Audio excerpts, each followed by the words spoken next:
Hello, ladies, gentlemen, baby faces, and heels. It is me, your True Hill Phenom SP3, and this is the very first edition of the 3 Count with SP3. This is where I'm going to give you up-to-date news on what's going on throughout the professional wrestling world. If this is your first time viewing us on True Hill Heat is the most unfiltered, interactive podcast, YouTube show, and now YouTube channel that dedicates its entire content to everything going on in the professional wrestling world, whether that be WWE, AEW, New Japan Pro Wrestling, Ring of Honor, Impact Wrestling. We go to Mexico with AAA. We go back to Japan with Dragon Gate. We cover it right here on True Hill Heat. So today is November 19th, 2019, and there's a lot going on throughout the wrestling world. But I think the number one topic of discussion, whether you're talking about WWE or the entire wrestling world, is the return of CM Punk.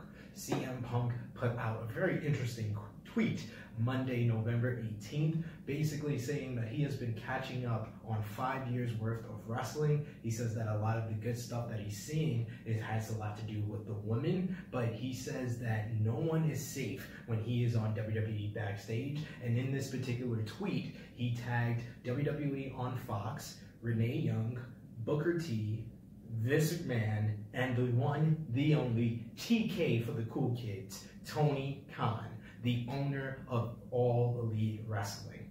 The owner of All Elite, Tony Khan, responded with a reply to that tweet. No one is safe, question mark. It sounds like a plane of wrestlers in Saudi Arabia.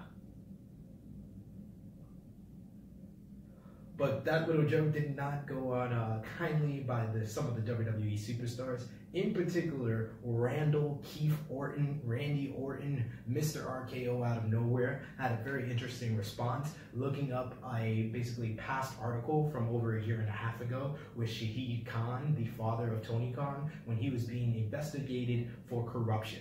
This was an article that came out a year and a half ago, and the allegations were found out to be all false, and these were allegations by former employees of Shahid Khan.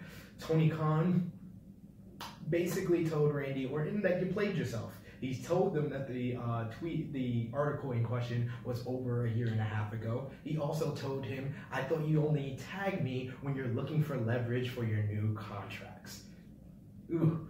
And he said that he did confirm that the article was a year and a half ago. And he also told Randy Orton that since that article was released, you've said the N-word on Twitch. The mudslinging was fast, it was furious.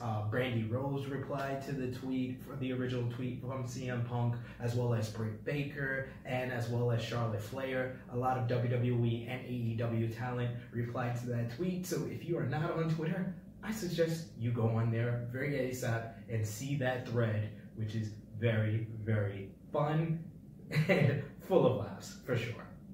So next up on our news for the 3 Count with SP3, the 2nd count, AEW. It's all about AEW. AEW Bash at the Beach on January 15th.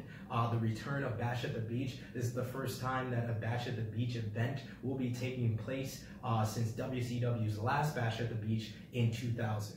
It was earlier this year that Cody Rhodes, EVP for All Elite Wrestling, filed the copyright for Bash at the Beach. So now the January 15th AEW Dynamite in Miami, Florida will be titled Bash at the Beach. It's going to be basically the kickoff for this year's Jera Cruise. Is 9 unforgettable days for all the super fans. You get to have a cruise with the Young Bucks, with Kenny Omega, with Chris Jericho, John Moxley. Not only is Bash at the Beach going to be the kickoff in Miami, you're going to have a cruise with concerts, wrestling matches, and the sorts, but as well, the January 22nd episode of AEW Dynamite will be filmed on the Jera Cruise. So there's a lot to offer. The Jericho Cruise is already sold out for this year, but you can still get tickets for Bash at the Beach if you're in the Miami, Florida area on January 15th. And our final count, the 3 Count on SP3 for our first episode, we're going to talk about Jacob Fatu. Jacob Fatu is one of the fastest rising professional wrestlers in the game today. He is the current Major League Wrestling heavyweight champion. If you saw MLW Saturday Night Super Fight, he had a wild, crazy, bloody war with LA Park.